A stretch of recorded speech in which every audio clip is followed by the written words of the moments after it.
Itu keren, kehidupan dalam rencana Tuhan.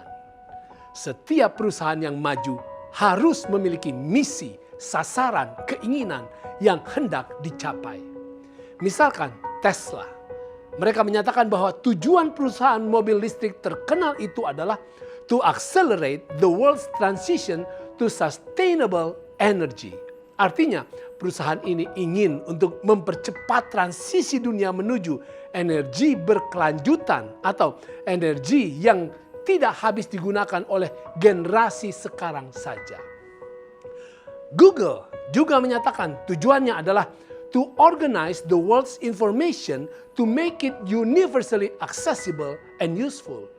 Artinya Google berketetapan untuk mengatur informasi dunia dan menjadikannya dapat diakses dan dapat berguna secara universal.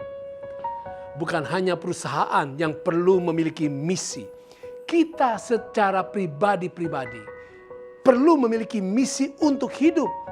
Kenapa? Karena misi hidup kita akan membuat kita mempunyai makna, arti, tujuan, dan dorongan untuk hidup.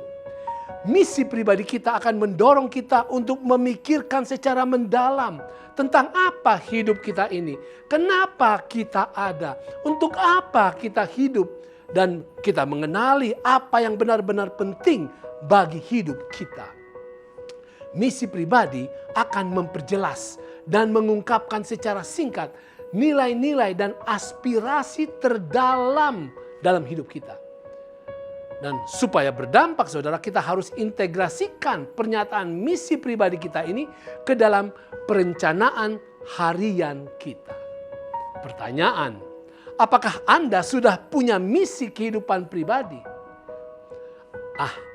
Apakah ada sih misi hidup yang terbaik bagi masing-masing kita? Ada. Yesus katakan, karena itu pergilah, jadikanlah semua bangsa muridku dan baptislah mereka dalam nama Bapa dan Anak dan Roh Kudus. Dan ajarlah mereka melakukan segala sesuatu yang telah kuperintahkan kepadamu. Dan ketahuilah, aku menyertai kamu senantiasa sampai kepada akhir zaman. Dalam pernyataan ini, Yesus menegaskan, pertama, setiap umat Tuhan kehidupannya adalah suatu misi, suatu pergi, suatu pengutusan, suatu penugasan. Bukankah itu hanya untuk murid-murid Yesus ketika itu?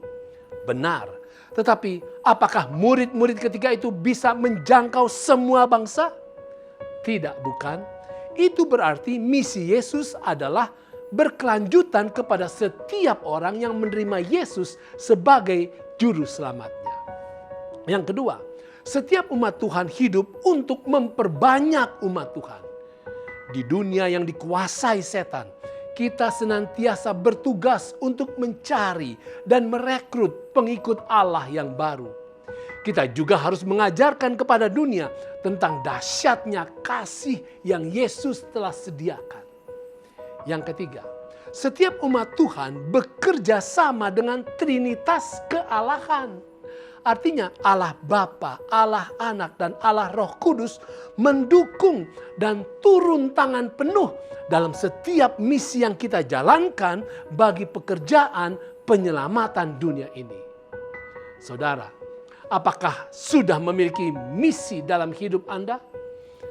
Apapun latar belakang Anda, apapun pendidikan Anda, berapapun usia Anda, dan apapun siapa Anda, terimalah misi yang Yesus sudah sediakan.